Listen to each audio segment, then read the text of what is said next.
할렐루야. 오늘 수요 저녁 예배 오신 성도님들을 축복하고 환영합니다. 특별히 각자의 처소에서 또 귀한 예배 가운데 참여하시는 성도님들을 주님의 이름으로 문안 인사드립니다. 은혜와 평강이 넘치기를 원합니다. 오늘은 우리 읽어주신 대로 히브리서 8장 1절서부터 13절에 있는 말씀으로 귀한 말씀을 서로 나누기를 원합니다.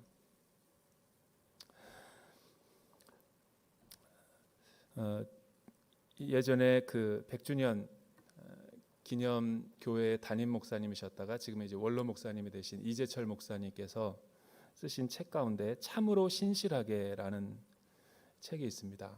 굉장히 은혜롭게 읽었던 적이 있었는데 거기에 나오는 예화에 이런 내용이 있어요.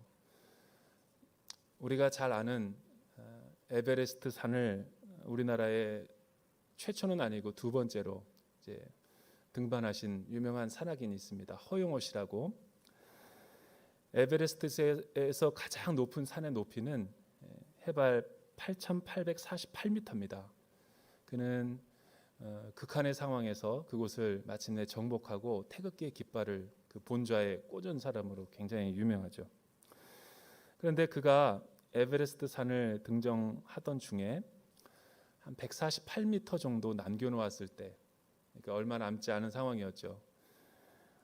이제 숨을 고르고 있었고 또 그를 도와주던 쉐르파가 옆에 있었어요. 보통 에베레스트 산은 혼자 오르는 것이 아니라 많은 도우미들이 있고 또 같이 옆에서 이렇게 도와주면서 올라가는 거죠. 그런데 148m 정도 남았을 때는 그 코스가 굉장히 이제 험난했어요. 가다가 이제 또 미끄러져서 죽을 수도 있고 또 그게 그 이제 추운 그 얼음이 얼은 그 절벽이기 때문에 자칫 또 심지어는 그게 이제 눈보라가 몰아쳐가지고 또 발을 헛디디면은 어떻게 될지도 모르는 그런 상황이었어요. 우리가 이제 이 해발이 아니라 이제 맨 땅에서 딛고 있을 때니까 148m는 그냥 뭐 특별한 것처럼 안 느껴지지만 바로 코앞인 것처럼 보이죠. 8,800m가 넘는 상황 가운데서 100m 정도면 뭐. 근데 하늘이 거의 천의 무봉이어서 이 새파란 하늘이었죠. 그런 상황에서 이제 마지막 숨고르기를 하고 이제 점프업을 해가지고 거기를 등반해야지 세계 최고의 이제 산악인이 되는 거예요. 그런데 그때 숨을 몰아치고 있는데 옆에 있었던 쉐르파가 그렇게 이야기를 하더래요. 미스터 허, 이제 148m밖에 안 남았는데 고지가 저긴데 그렇게 숨을 헐떡거리면 어떡하나, 체력이 다 지쳤나, 혹시 포기하려고 하나, 그렇다면 여기서 그냥 내가 사진을 찍어줄 테니까 여기다가 태극기를 꽂고 하늘 각도로 해서 쫙 찍으면 많은 사람들은 당신이 저기를 올라가지 않고 최고를 다 등정했다라고 다 인정해 줄 거라고. 눈이 휘둥그레졌죠. 그러면서 한마디를 더 하더래요. 사실 내가 지금까지 많은 사람들을 세계 등반을 이렇게 에베레스트를 정복했는데 그때마다 사람들이 마이고진 여기 앞에서 다 그냥 사진 찍고 정복한 것처럼 다 그렇게 언론에 보도가 됐다고. 당신도 이제 더 148m 올라가지 말고 위험을 무릅쓰고 여기서 사진을 찍으라는 거예요. 그런데 허용호 씨는 절대로 그럴 수 없다라고 이야기하고 포기하지 않았어요.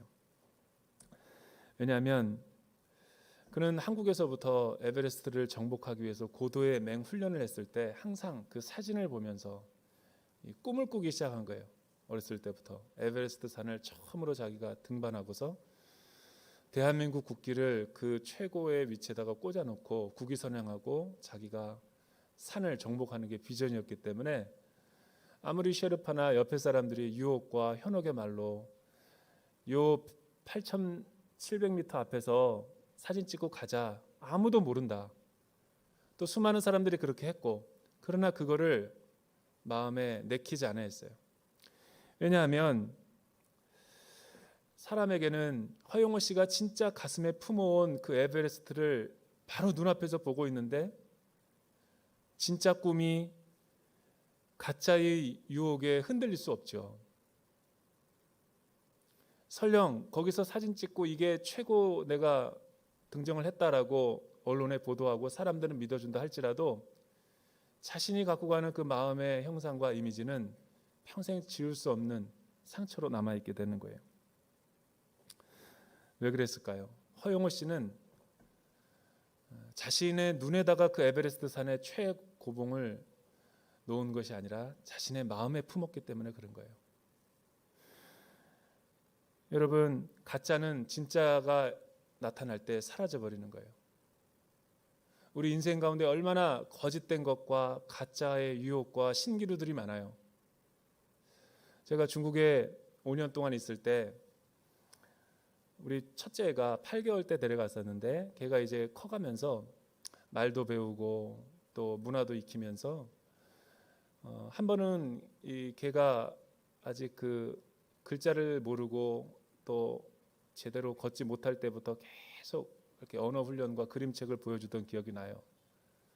이게 호랑이야, 이게 중국에만 있는 판다곰이야 라고 막 이야기를 해줬어요.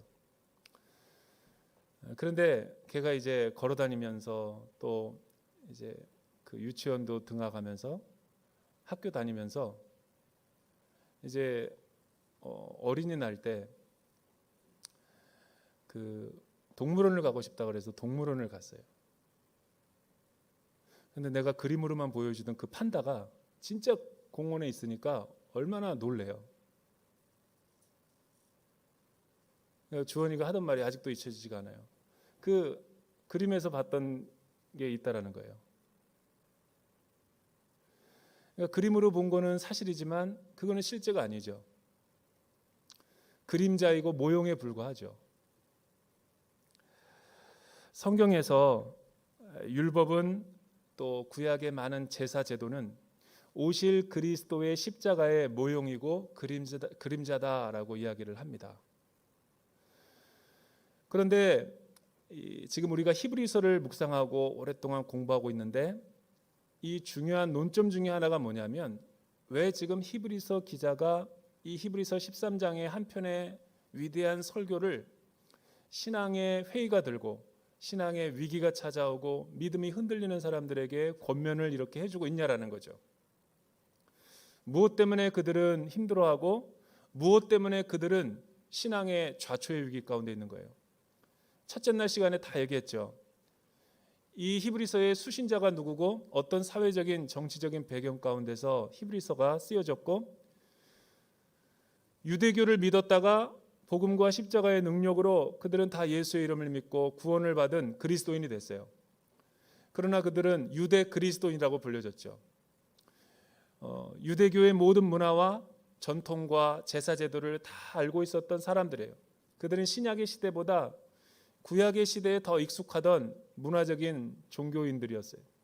하지만 하나님의 말씀을 이 복음의 능력을 체험하고 그들은 믿음으로 그리스도와 함께 연합되어서 순례의 길을 하나님 나라를 위해서 잘 순항하고 있었어요. 하지만 로마 제국의 박해가 시작이 됐고 물리적인 회유와 협박이 있게 되고 또 실제로 그때 유대교에 몸담고 있었던 많은 유대교의 사람들이 예수 믿는 기독교인들을 향해서 흑색 선전과 많은 이 거짓된 정보를 주면서 회유하고 돌아오라고 이야기할 때 그 어떤 메시지가 분명히 이 고난당하고 있는 유대 그리스도인들에게 흔들리게 할 만한 신앙의 불화살이 됐던 거죠. 여러분, 사람은 단순히 물리적인 압박과 회유가 있다고 그래가지고 믿음이 흔들리지 않아요. 그건 어떻게 보면 아주 초보적인 원래 믿음이에요. 그 사람은 분명 내가 보기에는 유대교에서도 흔들렸을 거예요.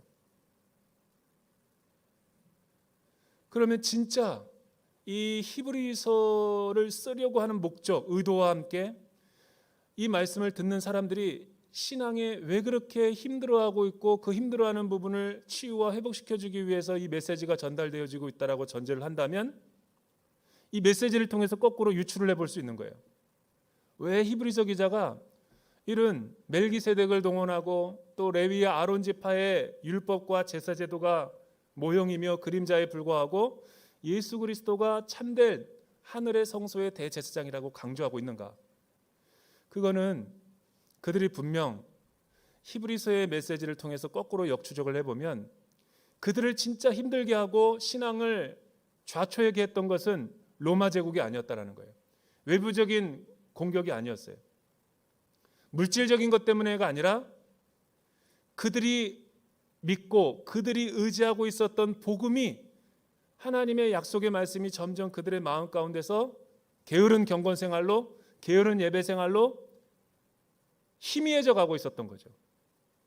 잘 알지도 못하면서 알고 있는 척하고 있다거나 성숙하지 못한 신앙생활을 갖고 있고, 단단한 음식을 먹어야 될 신앙의 연륜에 계속 우유 젖병만을 먹고 초보적인 수준에서 지나지 못하기 때문에 그들의 믿음은 더 깊은 시련이 왔을 때 송두리째 뿌리 뽑힐 흔들림 가운데 있는 거죠. 우리 현대인들도 마찬가지예요. 교회 열심히 생활하고 열심히 아울리치 다니고 열심히 새벽 기도하고 사역은 빠지지 않고 하던 사람들이 어느 순간에 눈에 안 보여요. 이야기를 멀리 두세 사람 건너편을 들다 보면 뭐 요즘에 사업 때문에 어렵다고 그러고 가정의 문제 때문에 어렵다고 그러고 이 핑계 저 핑계 대면서 그래요. 근데 잘 생각해 보세요. 정말 그들이 하나님과의 관계성에서 흔들리고 있는 그 이유가 자녀 때문일까? 정말로 우리의 신앙이 흔들리는 것이 경제적으로 좀 어려워서일까? 정말 내 신앙이 이렇게 다 바닥을 드러낸 것이 건강이 어려워서일까? 저는 그렇게 생각 안 해요. 이런 것들 이유가 있을 수 있지만 리스트를 보면 맨 나중에 거예요. 우리가 예수를 잘 믿다가 믿음을 흔들리고 신앙을 떠나는 이유는 내 문제인 거예요. 왜? 내가 하나님 앞에 기도하지 않았기 때문이고, 내가 어렵고 힘든데 큐티 묵상을 안 하기 때문이고, 어렵고 힘들면 예배 나와서 말씀 듣고 은혜 받고 하나님과의 관계가 회복되고 치유되면 다 살아날 수 있는데 예배도 안 나와요. 그러면서 계속 자기가 힘들다고 그러고 신앙의 산의 뿌리까지 요나처럼 내려가 버리는 거예요. 저 자신도 그랬어요. 그러니까 우리가 인식을 바꿔야 돼요. 패러다임을 바꿔야 됩니다. 여러분, 믿음이 흔들리고 신앙에 흔들리는 것은 하나님 말씀 앞에 정직하게 질문해 볼 필요가 있어요. 다 사실이 아니에요. 진짜는 내가 복음을 몰라서 그런 거예요. 진짜는 내가 하나님이 어떤 분인지를 체험하고 경험하지 못해 놓고서 살아있는 관계성을 가지지 못하면서 가지고 있는 것처럼 율법적으로 생각하고 있기 때문에 그 능력의 말씀이 나를 지켜주지 못하기 때문에 내 신앙이 흘러 떠내려가는 거죠. 맞아요. 이게 히브리서에 나오는 유대 그리스도인들의 문제가 바로 그거였다라는 거예요. 그래서 히브리서 기자가 지금 강조하고 반복하고 또 중요시하면서 초점을 맞추고 있는 게 뭐예요? 더 좋은 언약의 보증이신 율법과 제사제도보다, 그들이 의지하고 있었던 성전과 율법의 구약의 말씀보다, 그거는 그림자요 모형이지만 실제 언약을 성취하신 실제로 오신 메시아를 보고 구원자 예수 그리스도와 친밀한 인격적인 교제를 가질 때만이 모든 시련과 역경과 고난을 능히 이길 수 있는 거다.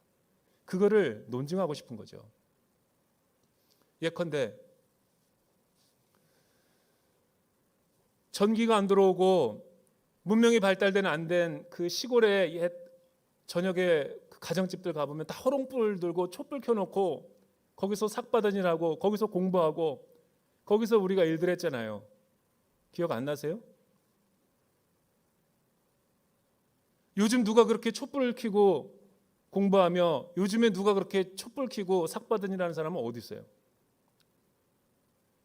태양이 떴기 때문이죠.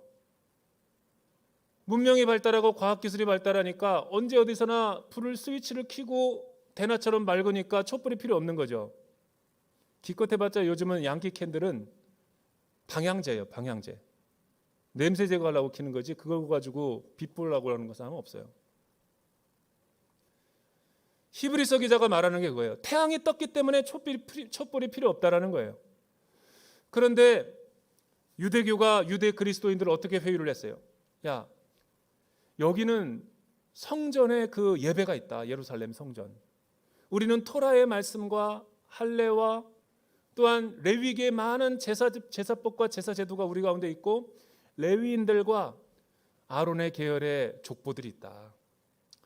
근데 너희들은 믿음으로 말미암아 구원받는다고 하면서도 뭐 실체가 없어. 이건 입술로만 믿는다 그러고 자기가 어떻게 구원을 받았는지 확신도 갖지 못하고, 그러니까 실제로 그들의 회유에 그들의 의심의 불화살에 꽂혀가지고 배교하는 사람이 생겼던 거죠. 많은 사람들이 유대교로 넘어가고 있는 상황이었어요. 이때 히브리서 기자는 어떻게 권면해야 돼요? 그래서 오늘 말씀을 쓴 거예요. 사실은 히브리서에서 제일 중요한 거는 7장이에요. 그래서 7장을 제가 3단락으로 나눠서 3주에 걸쳐서 설교했는데 설교하다 보니까 좀 제가 속 시원하지 못한 부분도 있었어요. 말주변도 없어서 그랬고 신학적인 한계가 좀 딸려서도 그랬고, 근데 오늘 말씀은 사실은 더 이제 한 단계 더 이제 들어가서 정리를 해주는 거죠. 왜 예수 그리스도가 구약에 비해서 더 좋은 언약이 될 수 있는지 3가지로 논증을 하고 있어요. 첫 번째는 이 새 언약의 특징이 무엇인지 한번 1절과 2절 같이 한번 읽어보죠. 1절과 2절에 있는 말씀 시작. 우리가 말하고자 하는 요지는 우리에게 이러한 대제사장이 계시다는 것입니다.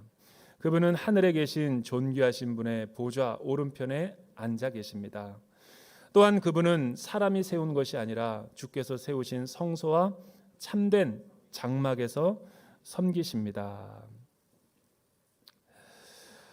지금 우리가 말하고자 하는 7장까지 쭉 강조하고서 다시 한번 정리를 해주는 거죠. 말하고자 하는 진짜 중요한 부분은 우리에게 이러한 대제사장이 계시다라는 거예요. 근데 여기서 이 대제사장이 어떤 분인가를 소개하기 위해서 그는 이 땅의 제사제도와 땅의 율법과 하늘 성소의 제사제도와 제사장을 비교 대조하고 있는 거죠.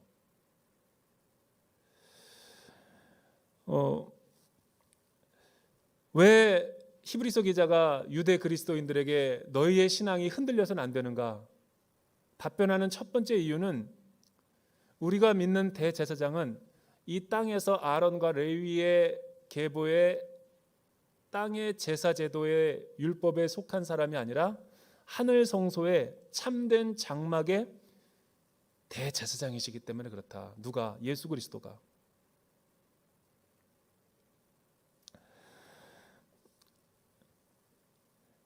여러분, 그분은 지금 무엇을 하고 있는가? 하나님의 보좌 우편에 앉아 계시대요. 굉장히 중요한 이 제사 제도의 용어를 써가면서 강조하고 있습니다. 왜 이 말이 중요할까요? 그거는 예수님은 십자가를 말씀의 언약대로 성취하시고 죽으시고 3일 만에 부활하셔서 사도행전에 의하면 제자들에게 일제히 보이시고 하나님의 나라에 관련된 일들을 보이시며 승천하셨다라고 기록이 되어 있거든요. 하늘로 올라가신 거죠. 근데 히브리서는 조금 더 구체적으로 설명을 하는 거예요. 하나님은 십자가에서 죽음을 승천하신 거로 해석을 한 게 아니라 직접 자기가 죄의 대가인 형벌인 죽음을 몸소 체험하고 지옥을 경험하고 하나님과의 영적인 단절을 경험한 것도 맞지만 그거를 위해서 예수님이 돌아가신 게 아니라는 거예요. 히브리서 기자의 말에 의하면 예수님이 십자가에서 죽으시고 돌아가신 것은 죄의 형벌을 대신한 것도 있지만 그 영혼이 하늘로 올라가셔서 하늘에 있는 새 하늘과 새 땅에 참된 성소와 제사 제도가 있는데 대제사장의 신분이 되셔서 이 땅에서 미완성으로 끝난 연약하고 유한하고 레위인들이 계속 죽고 단절된 흠이 있는 연약한 제사법에 의해서 제사를 드린 것이 아니라 영단번으로 한 번에 영원한 효력을 발휘할 수 있는 언약의 모든 성취를 가져오고 이 땅의 모든 제사제도법을 완성한 대제사장으로서 제물을 드리기 위해서 갔다라는 거예요. 어메이징한 해석이죠. 그리고 나서 넥스트 보좌 우편에 앉으셨다라는 거예요. 사람이 세운 것이 아니라 주께서 세우신 성소와 참된 성막과 장막에서 섬기기 위해서 그렇게 하셨다라는 거죠. 사랑하는 여러분, 두 번째로 새 언약의 특징이 무엇이라고 이야기합니까? 예수 그리스도는 하늘 성소에 있는 대제사장이시며, 두 번째는 3절과 6절에서 보면 예수 그리스도는 더 좋은 언약의 중보자가 되신다라고 이야기하는 거예요. 우리 한번 이 3절에서부터 6절 말씀 같이 한번 읽어볼까요? 3절에서 6절 말씀 시작. 대제사장마다 예물과 제물을 드리기 위해 세움을 받았습니다. 그러므로 이 대제사장에게도 무언가 드릴 것이 있어야 합니다. 만일 그분이 세상에 계셨다면 제사장이 되지 못하셨을 것입니다. 왜냐하면 세상에는 율법을 따라 예물을 드리는 사람들이 있기 때문입니다. 그들이 섬기는 곳은 하늘에 있는 것의 모형이며 그림자입니다. 이것은 모세가 장막을 세우려고 할 때 지시를 받은 것과 같습니다. 말씀하시기를 산에서 내게 보여준 모형대로 모든 것을 만들라고 하셨습니다. 그러나 이제 그분은 더 뛰어난 직분을 받으셨습니다. 그분은 참으로 더 나은 약속 위에 세워진 더 나은 언약의 중보자이십니다라는 거예요. 굉장히 중요한 본문인데, 이제 3절서부터 6절은 뭐를 다루고 있냐면 예수 그리스도는 구약과 이 땅의 제사 제도를 섬기던 레위인들과 아론의 계열의 사람들은 예수님이 오시기까지 아론의 때부터 한 84명 정도가 요세푸스에 의하면 이어졌다 그래요. 왜 84명의 대제사장이 필요합니까? 죽으니까. 그리고 본인도 죄인이기 때문에 정결케 하기 위해서 본인도 제사제도에 의해서 죄를 속죄하고 거룩하고 정결한 모습으로 하나님 앞에 나아가야 됐죠. 근데 하늘에 있는 대제사장은 그런 분이 아니라는 거예요. 그분이 십자가에서 죽으시고 부활하신 것은 예물을 드리기 위해서 그런 것이다. 근데 그 제물은 이 땅에 있는 레위인들과 아론의 사람들처럼 짐승들의 제물이 아니라 자기 생명과 목숨을 바꾸어서 완성한 제사의 제도를 들으셨다라는 것이 이 요점이죠. 이 땅의 것은 다 모형이며 그림자인데, 그래서 출애굽기에 있는 말씀을 지금 인용하고 있는 거죠. 출애굽기 25장 40절에 보면 하나님께서 시내산에 모세를 통해서 올라오라고 해놓고선 40일 40주야로 기도와 금식한 다음에 하나님께서 모세에게 친히 나타나셔서 이 돌판에 새겨진 하나님의 율법을 수요하시는 장면이 나오죠. 여러분, 십계라는 영화 보셨습니까? 크리스마스 날 보는 그 십계 보면 그걸 어떻게 묘사했냐면 불이 하늘로부터 임해가지고 돌을 갖다가 다 새겨요. 그리고 나머지 돌이 잘라지고 그 돌비에 새겨진 불로 새겨진 그 십계명과 율법의 말씀을 모세가 받고 내려오는데 금송아지를 가지고 이스라엘 백성들이 먹고 놀고 음탕하게 노는 걸 보며 깨트려 버리죠. 지금도 유대인들은 자신들이 가지고 있는 모든 구약의 율법을 총 정리하고 망라해 가지고 613개로 압축을 했어요. 이 613개를 하나님께서 모세에게 많은 율법으로 줬는데 그 율법을 갖다가 10개로 줄인 게 십계명인 거예요. 그런데 그 10개를 모세가 보지도 못했어요. 눈이 부셔가지고 너무 영광스러워서. 그 모세의 율법을 가지고 왔는데 백성들에게 읽기도 전에 너무 타락한 백성들이어서 화가 나가지고 그 율법을 깨트려 버렸죠. 그게 거룩하고 신성한 것은 알지만 그 내용이 무엇인지를 모세도 몰라요. 그리고 두 번째 돌판에서 하나님이 주셔서 그게 이제 십계명이라는 걸 나중에 알게 됐죠. 근데 이 십계명을 갖다가 또 구약에 압축하면 두 개로 남게 돼요. 하나님 사랑과 이웃 사랑. 그런데 세부적으로 보면 굉장히 많은 율법과 계시의 말씀을 받은 거죠. 그거를 구약에다가 모세가 계시로 받아서 쓴 거예요. 그런데 산에서 내게 보여준 모형대로 모든 것을 만들라고 해서 모세는 순종함으로 그렇게 한 것에 불과한 거예요. 그런데 이 히브리서 기자가 말하는 것은 그 좋은 언약, 완전한 언약인데도 오늘 말씀에 의하면 예수님과 비교해 보니까 십자가와 복음과 비교해 봤을 때는 그림자요 모형에 불과하다라고 이야기하는 거예요. 율법은 선하고 좋은 것이지만 율법은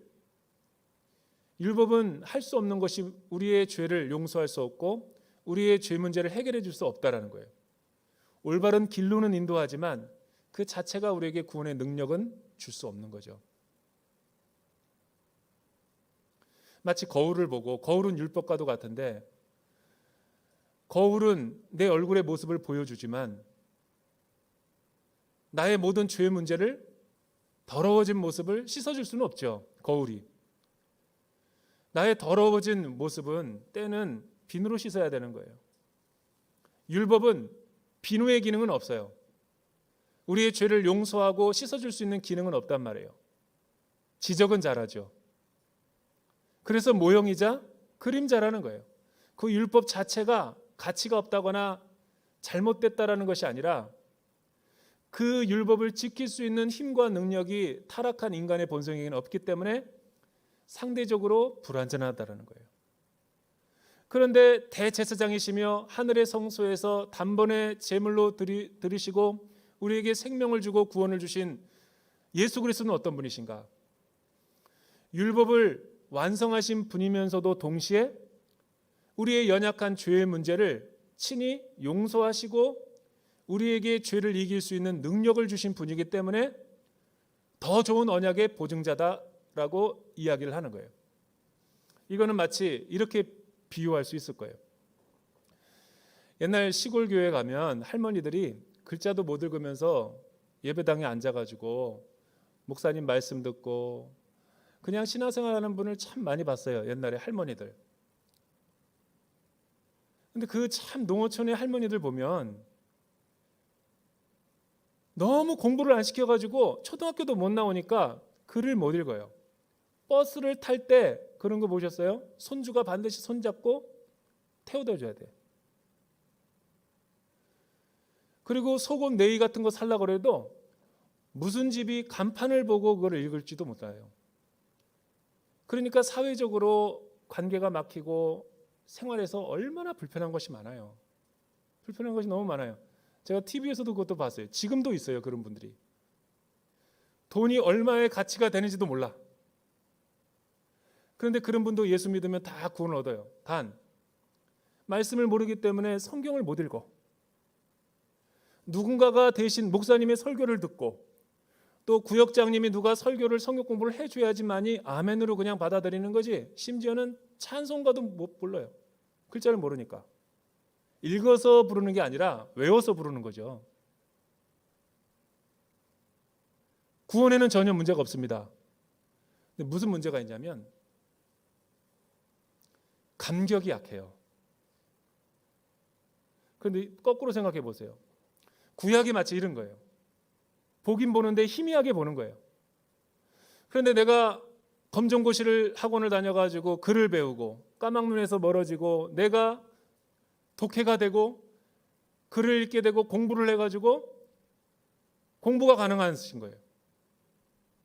찬송가도 읽을 수 있고 성경도 읽을 수 있고 모든 게 가능한 거예요.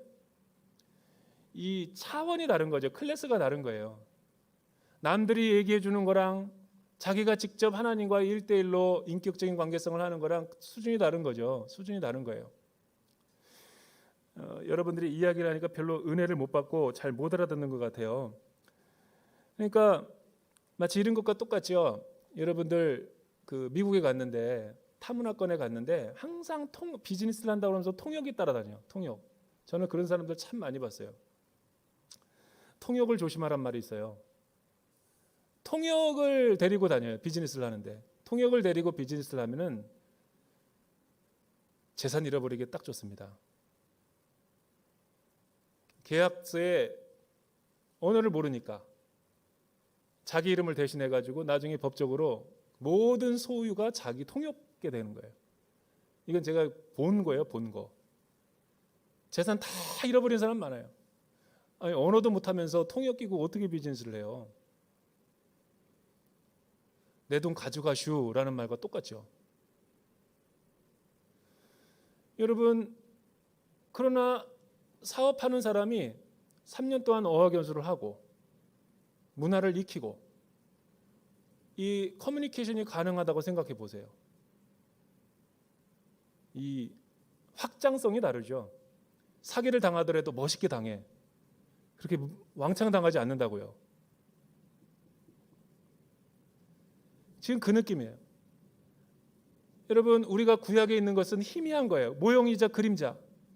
그러나 이 세상에 있는 아론과 레위의 제사장의 한계는 뭐냐면 자기도 물두멍에다가 손을 씻고 희생 제물을 드리고 죄를 씻은 다음에 죄인을 어디까지밖에 못 데려가냐면 성소까지, 마당 뜰까지밖에 못 데리고 다녀요.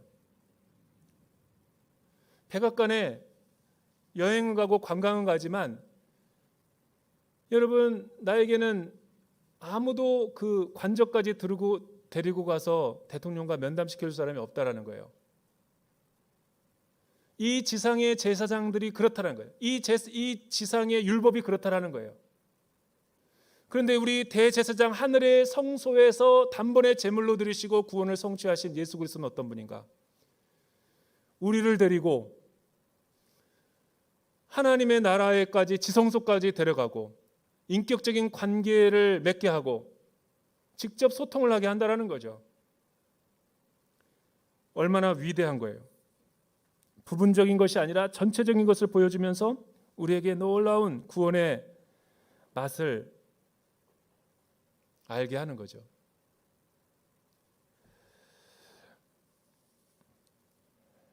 왜 이런 이 약속 위에 더 세워진 더 나은 언약이라고 예수 그리스도를 더 나은 중보자라고 레위인들보다 강조하고 있는 것일까? 여기에는 중요한 메시지가 두 가지가 있어요. 하나는 뭐냐면 이 언약이라는 뜻이 약속과 언약 그리고 중보라는 단어가 굉장히 중요한 단어인데 이 약속이라는 단어는 언약이라는 단어랑 거의 지금 비슷하게 히브리서 기자가 쓰고 있어요. 이 언약이라는 것은 히브리 말로는 베리트, 헬라어로는 디아테케라고 하는 단어예요.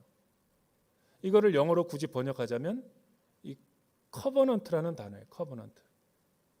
그런데 이 언약이라고 하는 단어가 히브리와 또 이 성경의 세계관에서는 어떻게 쓰이냐면 마치 이런 거죠. 아버지가 살아계시는데 유언장을 미리 써놓습니다. 이 커버넌트라는 단어가 언약이라는 뜻도 있지만 약속이라는 뜻도 있고 유언이라는 뜻이 있어요.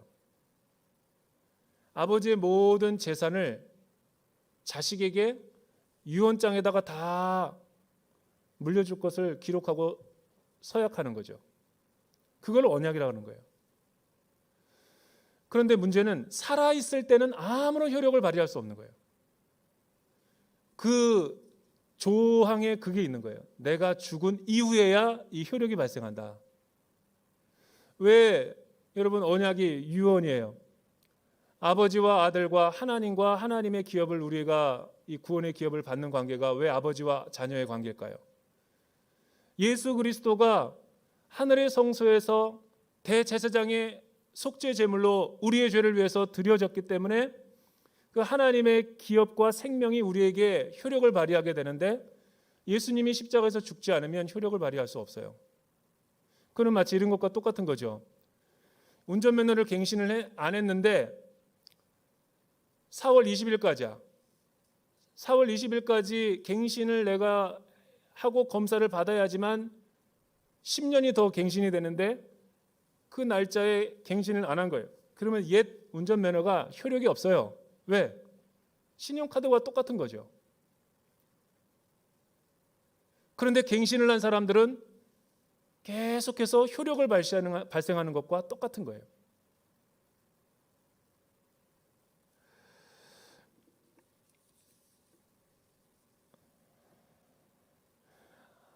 아버지와 자녀의 관계인 거죠.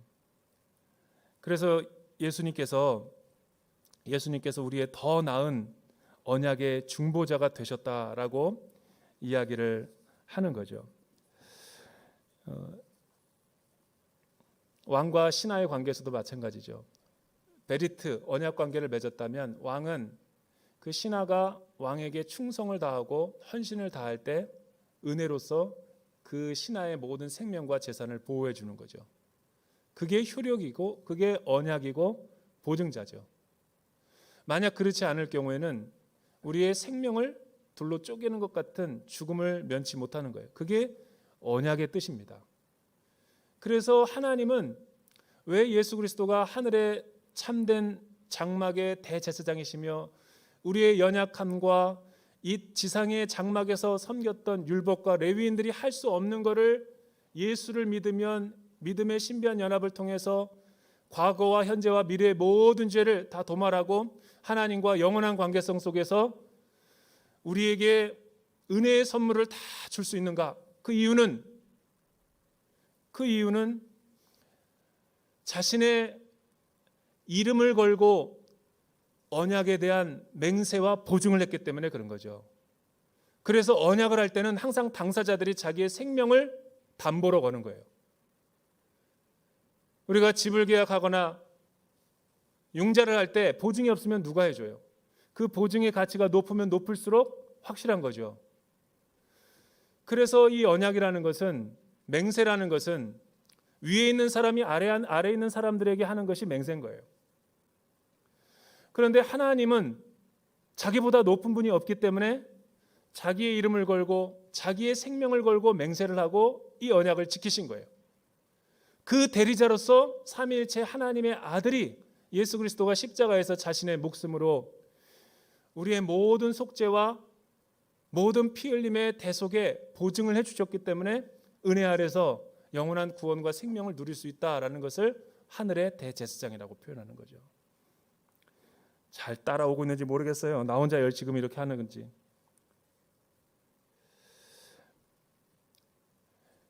히브리서의 유대 그리스도인들이 간구하고 있었던 게 뭐예요? 복음을 너무 피상적으로 알았던 거예요. 값싼 은혜, 값싼 복음. 언약의 관계도 모르고 칭의의 의미도 모르고 명목상의 그리스도인으로 사람 보고 교회 생활하고 성경도 깊이 있게 이해하지 못하고 하나님의 신실하신 성품도 모르고, 믿음이라는 것을 히브리서 기자의 유대 그리스도인들은 어떻게 이해했길래 그들의 신앙이 흔들리고 있는가? 이들은 믿음이 자기의 힘과 능력으로 구원의 효력을 발생하는 줄 알았던 거예요. 내가 열심히 신앙생활을 하고 내 감정이 뜨거우면 나는 은혜가 충만한 것이고 내 구원은 확실하다고 생각하고, 나에게 조금 어려운 일이 있거나 고난이 있거나 흔들리는 일이 있으면, 시험에 드는 일이 있으면, 또 물질적인 축복이 없고 우리의 자녀가 대학 못 들어가고 많은 시험과 환난이 있으면 하나님께서 나와 함께하지 않는다라고 흔들리는 거예요. 그런데 이들만 흔들리는가? 아니요. 이 코로나 시대에 얼마나 많은 현대인들의 신앙인들이 위기를 경험하고 있는지 몰라요. 왜? 믿음을, 이 언약을 자기가 맺는 걸라고 착각했기 때문에. 그런데 성경 오늘 말씀은 히브리서 기자에 의하면 그게 아니에요. 믿음은 우리가 하나님을 믿는 게 아니에요. 그런 사람들은 자꾸만 히브리 유대 그리스도인들처럼 율법주의적으로 자기가 행위로 하나님의 의를 취하려고 하는 거지. 믿음으로 말미암아 의롭게 살리라라고 말할 때 그 믿음이라는 것은 내가 믿는다라는 믿음을 말하는 게 아니라 헬라어로 보면 언약을 보면 피스티스라는 말을 써요. 피스티스라는 말은 뭐냐면 믿음이 아니에요. 신실함인 거예요. 신실함. faithful. 이 신실하다라는 것은 언약 관계를 말하는 거예요. 예를 들어서 하나님이 아브라함과 함께 언약을 맺었어요. 그래서 믿음의 조상이 됐죠. 그게 베리티고 그게 디아테케예요. 그 아브라함의 믿음의 선조가 우리의 믿음인 거고 우리의 믿음이 아브라함의 믿음과 똑같은 거예요. 그 믿음을 인하여서 하나님이 의롭게 여긴다라는 거죠.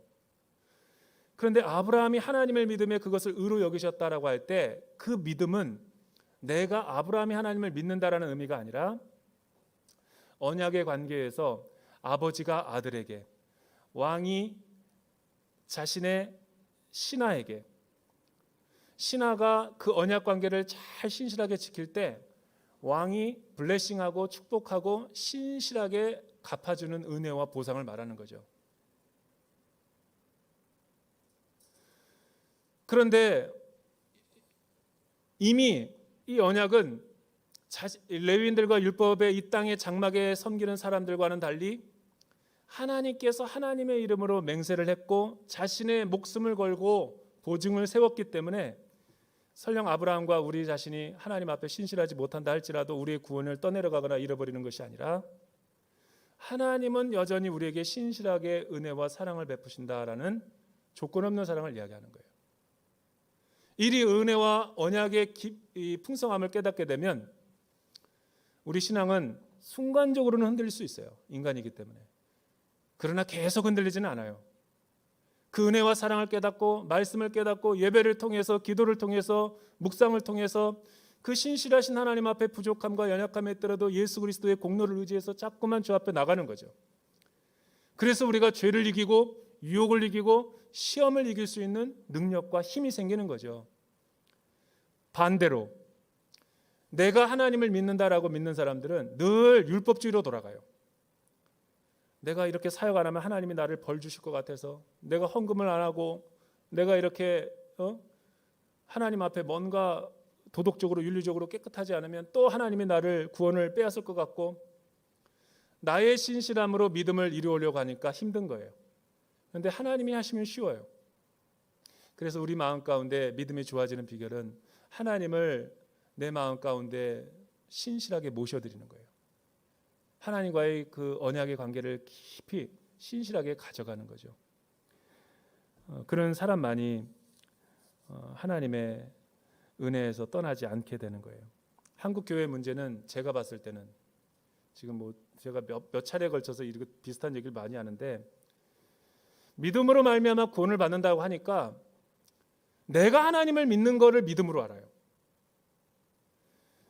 믿음으로 말미암아 구원을 받는다고 하니까 행위가 없는 믿음으로 입술로만 고백하는 거를 내가 마치 구원을 받았다라고 미래에 갈 거를 다 이미 결정했다라고 자기가 믿음을 갖게 되니까 하나님의 언약의 신실함이 사라져 버려요. 그리고 이 땅에서의 하나님 앞에서의 삶이 없어져 버리는 거예요. 여러분, 구원은 결과가 아니에요. 과정이지. 구원은 천국 가기 위해서 우리가 예수를 믿는 게 아니라 천국 가는 것도 복이지만 이 땅에서 하나님과의 언약의 신실한 관계성 속에서 임재와 동행과 내주하심을 경험하면서 풍성한 삶을 누리다가 주님이 먼저 나에게 오든지 내가 주님에 가든지 우리의 삶은 늘 하나님의 나라를 경험하면서 살아가는 거죠. 왜 교회 안에서 신실하고 믿음이 좋다라고 하는 사람이 월요일서부터 토요일 날까지 세상에서 저렇게 방황하고 타락하고 부패한 삶을 살까? 그리고 도덕적 민감함도 없이 저렇게 부도덕하게 살까? 그리고 자기가 그리스도인이라는 것을 당당하게 주장하고 있을까? 왜냐하면 자기가 하나님을 믿는다라는 것을 믿음으로 놓기 때문에 그런 거예요. 그게 성경에서 말하는 믿음이 아니에요. 내 연약함과 불성실함에도 하나님이 나를 값없이 조건 없이 받아주셨다라고 하는 하나님의 신실함, 그 하나님을 의지하고 하루하루를 살아갈 때 내 구원이 미약하고 불완전하지만 완성되고 하나님의 은혜로 나를 의의 길을 걸어가게 만드는 것이죠. 이런 사람은 하나님과 늘 동행해요. 나는 대전 온누리교회와 세종교육관의 우리 성도들이 이런 믿음의 삶을 살아가게 되기를 주님의 이름으로 축원합니다.